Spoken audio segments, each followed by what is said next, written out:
Tomb Raider 2. Just 1 year after the release of the first game, Lara Croft returned for a whole new adventure that had her travelling across Eurasia in search of a mysterious dagger. I've played through this game to find as many Easter eggs, references, and any points of interest that I could find. And if you do enjoy this video, please show your support by clicking that like button, sharing, and subscribe to this channel to stay up to date on future videos like this. Now it's time once again to go back with Lara Croft to 1997.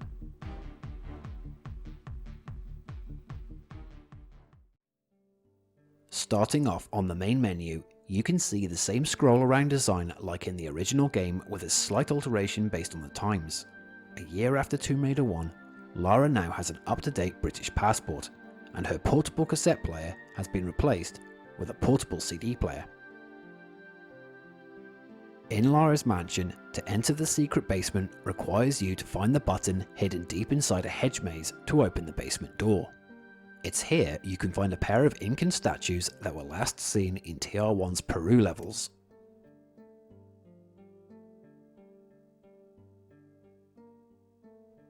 When you enter Lara's basement, you will find all her treasure along with another previous game appearance, in this case a cat statue which appeared in the Egyptian levels.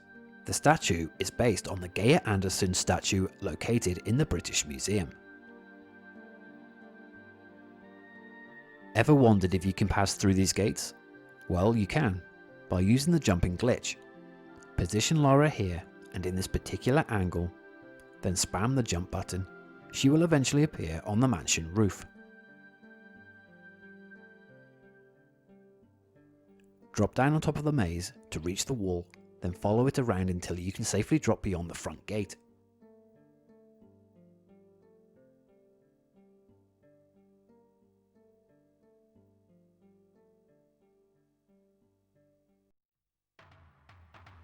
Cheat codes were all the rage back in these days, and Tomb Raider was no exception.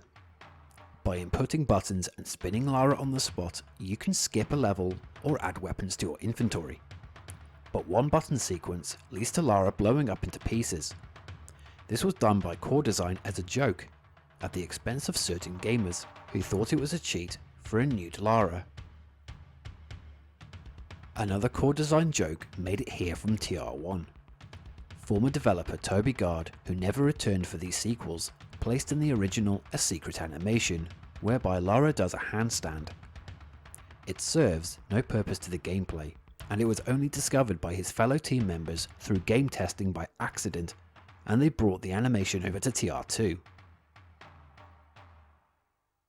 Making a brief return is the popular T-Rex encounter that can be found on your way to Secret 3 near the end of the Great Wall level.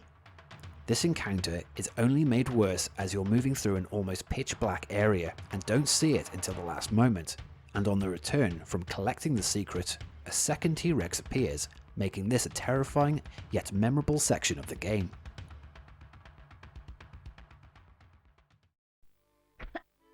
Judith Gibbons is the voice of Lara Croft in TR2 and TR3. However, the jumping and climbing grunts as well as the screams, and even this, were all taken from the original game, where Lara was voiced by Shelley Blonde. So playing Tomb Raider 2, you're technically listening to two women as Lara throughout the game. In the Opera House level, near the start, you can find a poster here showing a man and the name Bartley on it, the name of the main villain. It's a small level of detail that adds a lot of context to the stage, because it keys you in as to why Lara is about to explore the Opera House, where there's no video cutscene to explain any reason why she would be here in a plot sense in the first place. This cleverly placed nugget of information by core design tells us the Bartley crime family owns the abandoned Opera House, perhaps even during its heyday, and the group continues their illegal activities from here.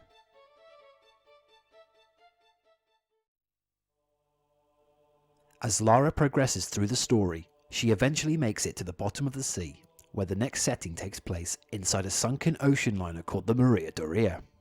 This may be strongly based on the SS Andrea Doria, which was a real-life ocean liner that sank in 1956 after it collided with another ship.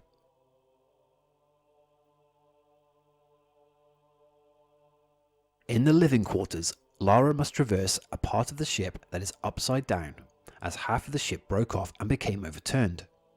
This is similar to the 1972 film Poseidon Adventures, where the luxury liner gets overturned and the survivors have to ascend the ship to reach its hull to escape.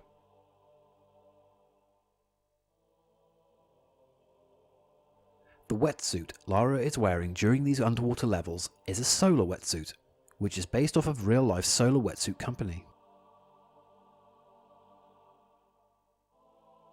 In the Barkang Monastery, Lara has to collect a set of prayer wheels to open the gates to end the stage. These are based on actual prayer wheels that are used widely in Tibet.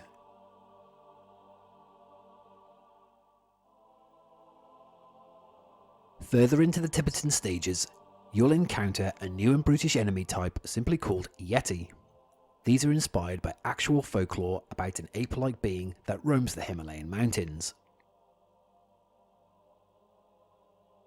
On the Ice Palace stage, you can find a secret room hidden behind a movable block. Upon entering, there's a seemingly unreachable item on the other side of a deep pit.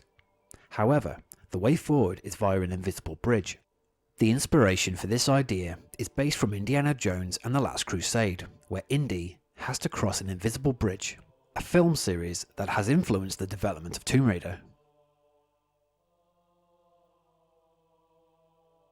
The boss battle that takes place after locating the Talion shows a resemblance to a creature called Garuda, who is a Hindu mythological being. Lara's bomber jacket deserves a closer look as she's wearing familiar patches on her arms.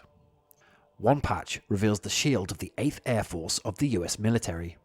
The other patch shows what looks to be Bugs Bunny eating a carrot in one hand while holding a bomb in the other. Inside the underground temple in China, where Lara finally returns to, are several rows of statues depicting warriors. This is a reference to the terracotta army found in Shaanxi, China, and was sculpted for the purpose of protecting their emperor in the afterlife.